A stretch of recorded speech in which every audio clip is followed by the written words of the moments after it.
remember Korea, the PR, what they did to the Falcons. They kept on the momentum and went on to win the FIFA Under-20 Women's World Cup in Papua New Guinea. So congratulations to the champions. They defeated France by 3-1 action-packed. So the sports, still so much to talk about. Toby Emmanuel joins us now. Toby, good to have you on the program. Great to be here.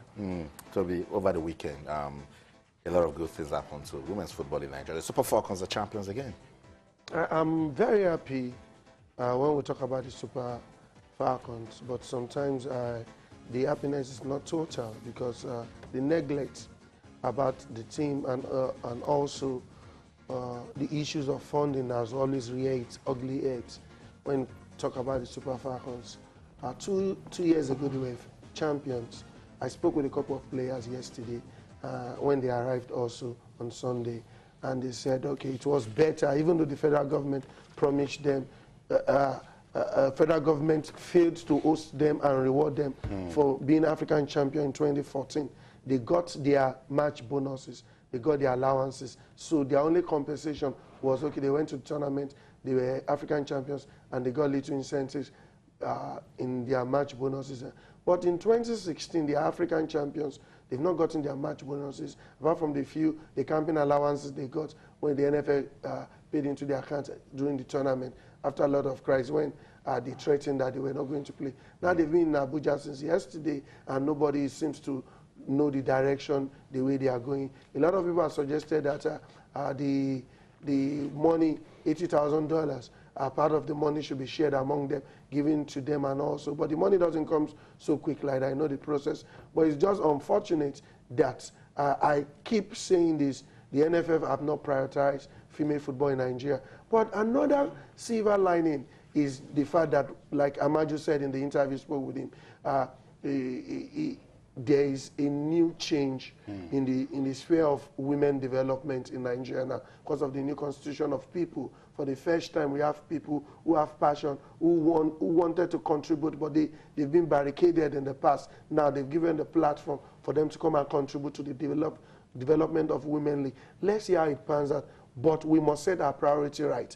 If the Super Falcons are playing, how much do we have for them? It is stated, it is known. If the under-20 are playing, how much do we have for them? If the junior, and it is not every time we enter for every competition. We should set our priority right. And this thing has also translated or even be transferred to the Super Eagles. As I'm talking to you, the Super Eagles are still being owed some outstanding payments. So these are the issues. But like Tayo said, recession is not a platform to give excuses. So, even though when there was no recession, 2 years ago, they won 2014. Nothing was done to this team. The federal government refused to host them. The state government refused to hold them, to appreciate these women who, the lifespan of football for women are shorter compared to men because they pass through a lot of things. These are women. You cannot tell me there are organizations who are producing women products in this country. There are a lot of organizations who are doing women things, which are and women advocacy organizations, a lot of other things that cannot contribute at least a little, a token to say sponsor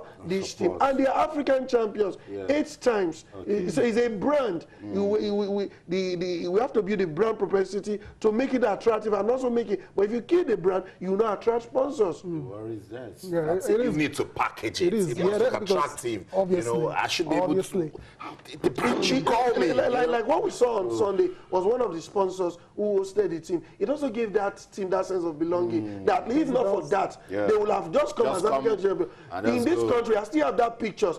Super Falcons won the African Championship, and they were received. I was at the airport with a trailer. The trailer they used in loading cows to the north or to bring cows from there. Come on, Toby, it wasn't that bad. Come on. No. I'm telling you, in this country, it's on record. The Super Falcons. It wasn't befitting. It wasn't good, but Toby wasn't. But it is not good. We should set our priority right. As an extension to what Toby has been talking about, I've got this tweet from Jamara. It says, our Super Falcons have done a good job, a wonderful job.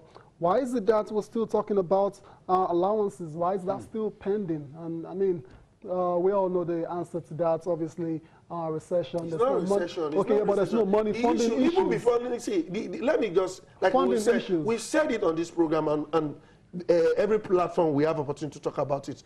We don't prioritize female football in Nigeria. That's just the think truth. that's the main problem? That is the problem. If you say, okay, if it is, the girl said, if it is 1 naira you have for us, we know that this is no 1 naira. Okay, there was an allegation. The NFF leadership flew a private jet to Yaoundé. Allegedly. Allegedly flew. Yeah.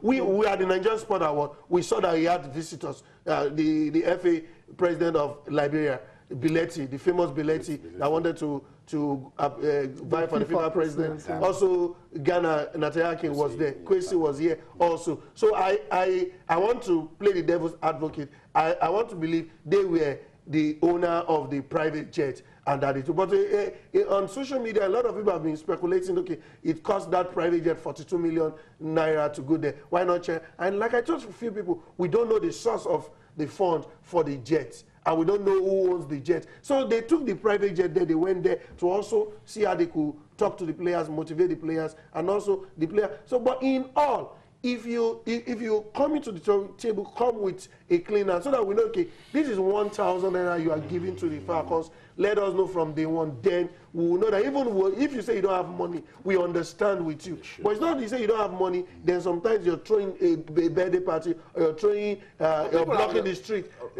the street in your neighborhood, and say, yeah. People have their lives too. Yeah, they have their lives. Issues are issues. Yeah, there are issues there, obviously, that need to be resolved. Just so we're clear, all them talks about the 42 million naira for the trip, they're all speculation. Speculation. You don't know. So, because we had 2 FA presidents. Yeah. It could be one of them who did, because they came on a private visit, and they were going to Cameroon. They could say, Pinnick, please come on, join us as we're going to Cameroon, and your team is playing the final.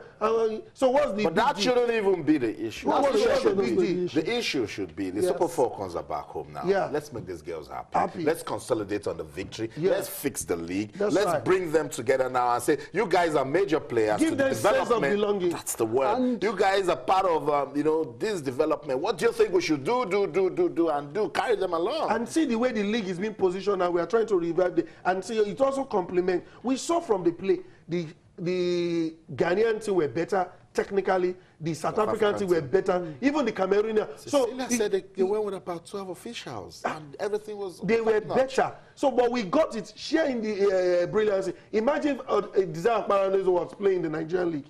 Imagine if Asisa Doshuala was playing in the Nigerian. Would they have scored that goal? So we are reaping from the international exposure and their ability in the team, and that is why we saw. Okay, let me give you a very funny scenario yesterday. The defender Onomebi that plays in Europe got injured for the national team, and she was supposed to go on a surgery immediately to quickly make sure that thing, the hand that was broken, is quickly corrected so that it doesn't get too stiff before they do the main surgery. They needed a token of 500,000 naira to save her life and make sure that hand is well. But they couldn't afford it. The lady had to quickly cough out money on her own. And she's like a soldier on national assignment. What he would have taken the sport minister to write or make a call to the health minister at the national hospital. One of our national heroes, she's at the hospital, she needed this. At government level, they were able to sort down. It's not even about the money there. We've been through this a lot of times. Sometimes bureaucracy is also a problem before they even get done. We had a story of Gloria Ofogbo also. She was representing the country and knee went bad. It was a good Nigerian that watched the show when we're talking to her that stepped up and took care of the surgery. So it went into millions of naira. And maybe have died on the pitch playing for Nigeria. It's disheartening. We don't like talking about this, but we just hope that change will come to Nigerian football. We want to wish the Nigerian Football Federation all the best. The leadership, God gives them the guidance to lead and bring the desired change. Because the way Toby is going about this time, we need to move. We need to bring we need to leave the subject. You didn't even talk. I defended the leadership of the NFL. I mean, I don't know how to explain it. It's painful, that we win a competition, we should be smiling. And we are stranded. The girls are just waiting. We shouldn't be. Desire went back to our club. You see, you're back again. Went back to their club. This can carry on for the rest of the show.